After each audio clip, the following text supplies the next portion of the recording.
মানে যেটো 1 লাখ চাকৰি বুলি যে কৈ থাকে, 1 নম্বৰ কথা যে 1 লাখ চাকৰি দিয়াও নাই আৰু 1 লাখ চাকৰি দিব পৰাকে এখন চৰকাৰৰ এই মুহূৰ্তত অন্তত ক্ষমতাও নাই।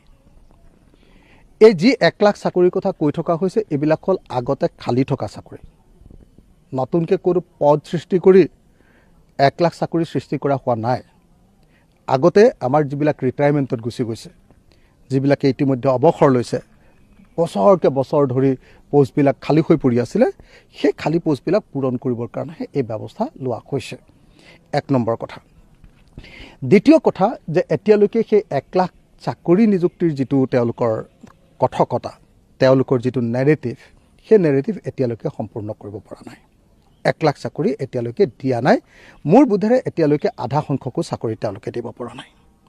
তৃতীয় কথাটো হ'ল এতিয়া আকৌ আপোনাৰ নতুন এটা খবৰ আহি গ'ল যে 1 লাখ চাকৰি নিযুক্তি দিম বুলি কৈ থকাৰ সময়তে অসমৰ বেছিভাগ চাকৰি এতিয়া যিবিলাক চাকৰি আছে সেই চাকৰিবিলাকে নাইকিয়া হ'ব এতিয়া কম্পিউটাৰাইজ কৰিব, ডিজিটেলাইজ কৰিব।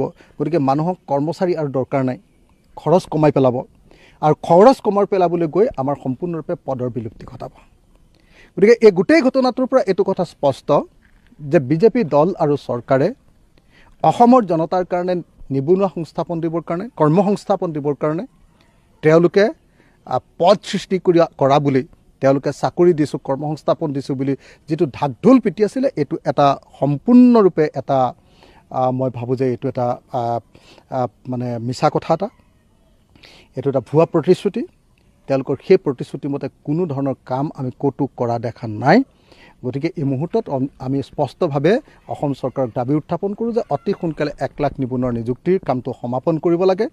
যিখিনি কাম বাকী আছে সেইখিনি সম্পূৰ্ণ, আৰু মুখ্যমন্ত্ৰীয়েতো কৈ থৈছে যে 1 লাখ মানুহৰ তালিকা আমাক দি দিম বুলি কৈ থৈছে।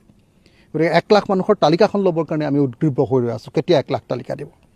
আৰু 1 লাখ তালিকা দিয়াৰ পাছত গোটেই চাকৰিবিলাক যে 5 লাখ মানুহৰ চাকৰি আছে তাৰে আধা 2.5 লাখ চাকৰি খাই দিম বুলি ক'লেওতো কোনোপধ্যে মানি লোৱা নহ'ব, কোনোপধ্যে সেই কথাটো মানি লোৱা নহ'ব। এই কথাটো স্পষ্ট কৰি দিছোঁ। গতিকে অতি স্পষ্টভাৱে আমি জনাওঁ যে 1 লাখ চাকৰি আমাক লাগে অতি সোনকালে। চৰকাৰে সেইটো প্ৰতিশ্ৰুতি দিছিলে, নিৰ্বাচনী প্ৰতিশ্ৰুতি আছিলে, এবছৰৰ ভিতৰত দিম বুলি কৈছিলে, সেইটোতো কৰাই নাই। এতিয়া 2.5 বছৰ হ'ল, 2.5 বছৰৰ ভিতৰতো কৰিব পৰা নাই, এতিয়া আধামান হৈছেগৈ।